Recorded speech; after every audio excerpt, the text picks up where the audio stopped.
अस्सलाम वालेकुम। अबरार रशीद एक मरतबा फिर आपकी खिदमत में हाजिर है।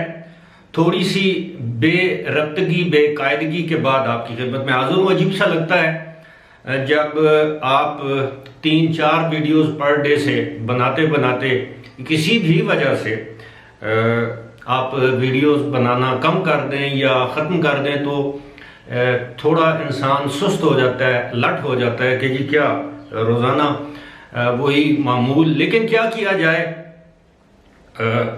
अब ये मेरा मशगला भी है, किसी हद तक अब प्रोफेशन भी बन गया है। बहरहाल आपसे वही दरख्वास्त कि अगर अभी तक चैनल को सब्सक्राइब नहीं किया तो इसे सब्सक्राइब कर लें, जो बेल आइकन है उसको ज़रूर प्रेस करें। खबर बड़ी इंपॉर्टेंट है। इंपॉर्टेंट खबर ये है कि अब जैसा कि आप जानते हैं विजिट वीज़े जारी होना शुरू हो गए हैं, न्यू रेजिडेंस वीज़े जारी होना शुरू हो गए हैं, एम्प्लॉयमेंट वीज़े जारी होना शुरू हो गए हैं और अब इन पर कोई कदगन भी नहीं है। लेकिन इसी के साथ साथ यूएई और दुबई की अथॉरिटीज़ ने एक मरतबा फिर इस ऐलान का इयादा किया है, ये दोबारा ऐलान किया है कि 10 ममालिक ऐसे हैं जिसमें ज़्यादातर एशियाई और अफ्रीकन ममालिक हैं, जिन ममालिक के वैलिड रेजिडेंस वीज़ा होल्डर्स को GDRFA या ICA की अप्रूवल लेकर जाना होगा। और बहुत से ममालिक इसमें से निकाल लिए गए हैं, लेकिन बदकिस्मती से पाकिस्तान और इंडिया अब भी इसमें शामिल है। ये बड़ी इंपॉर्टेंट खबर है। मैं आपको बता देता हूं कि अगर इन ममालिक में है तो आप के लिए ये जो GDRFA और ICA की अप्रूवल मस्ट है। लेकिन अगर आपके पास विजिट वीजा है, शॉर्ट स्टे वीजा है, एम्प्लॉयमेंट वीजा है, न्यूली इश्यूड रेजिडेंस वीजा है, तो फिर आपके लिए अप्रूवल मस्ट नहीं है। उसके लिए आपको मालूम है कि आपके पास PCR टेस्ट का सर्टिफिकेट होना। जाहिर है विजिट वीजा तो आप तभी हासिल करेंगे जब आपके पास PCR टेस्ट का सर्टिफिकेट होगा या उसका सबूत होगा। और अब तो वो वीजे इशू होना शुरू हो चुके हैं।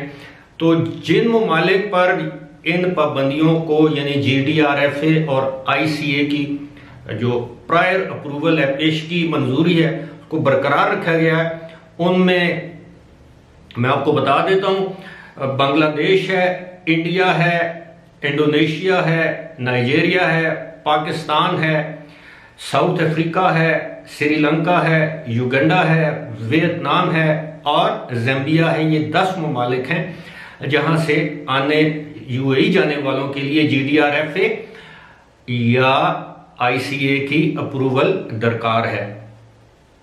अभी इसी नोटिफिकेशन में ये बताया गया है कि ये जो नोटिफिकेशन है ये उन वीजा होल्डर्स पर अप्लाई नहीं करता जिनको बिल्कुल हाल ही में नया रेजिडेंस वीजा या एम्प्लॉयमेंट वीजा इशू किया गया है, जिनके पास शॉर्ट स्टे या लॉन्ग स्टे वीजा, वो लॉन्ग स्टे आपको पता है 6 महीने वाला होता है, विजिट वीजा और वीजा ऑन अराइवल वालों पर ये जो शराइत हैं ये लागू नहीं होंगी। अलबत्ता ये जो 10 ममालिक हैं इनसे आने वाले तमाम पैसेंजर्स के पास वही PCR test, rapid PCR test और 48 घंटे के अंदर हासिल किया गया QR कोड के साथ PCR टेस्ट और एयरपोर्ट पर रैपिड PCR टेस्ट हासिल किया जाना लाजमी है।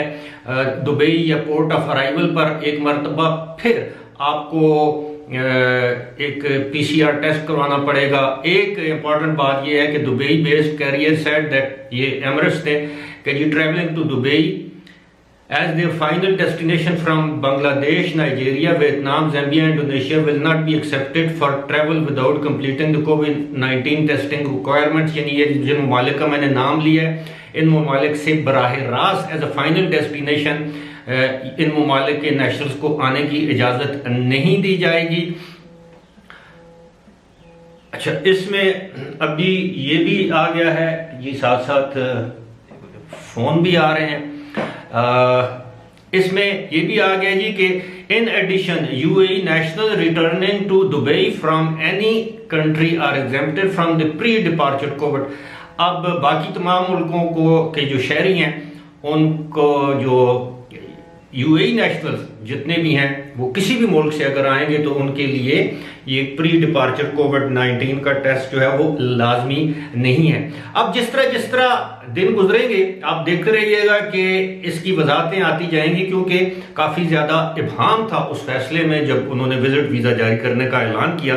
अब देखते हैं कि आने वाले दिनों में ये मजीद क्या ऐलान करते हैं ताकि सूरत हाल मजीद वाज़ेह हो जाए और जिन लोगों के जहनों में सवालात हैं वो सवालात उन सवालात का जवाब उन लोगों को मिल सके। फिलहाल इसी के साथ मुझे दीजिए इजाज़त। खुदा हाफिज़।